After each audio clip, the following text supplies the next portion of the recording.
Švedska, Latvija, Nizozemska, Madžarska, Velika Britanija in Slovenija. To je le 6 izmed 27 držav, ki sestavljajo Evropsko unijo.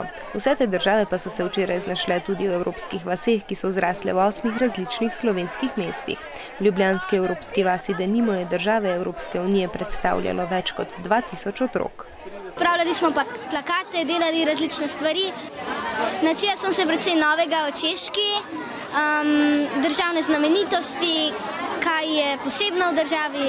Jaz sem se veliko navadil v Romuniji. Edino, kar sem znal, je bilo, da so Karpati pa Črno morje zraven. Jaz sem irski škrat, ko se pokažem človeku, zbežim, če me hoče ujeti, ker če me ujame, mu moram povedati, kje sem skril svoj zaklad.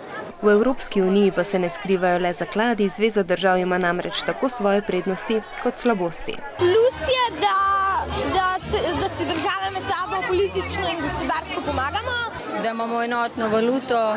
Prost vstop med državami Evropske unije. Minus je pa, da so večina držav iz Evropske unije odvisne od Brusla. To, da smo trenutno v krizi. Pa da če je nekaj držav v minusu, so lahko v minusu vse države.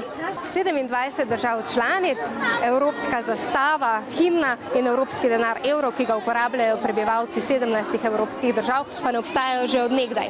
Zametke Evropske unije namreč sodijo v čas po drugi svetovni vojni.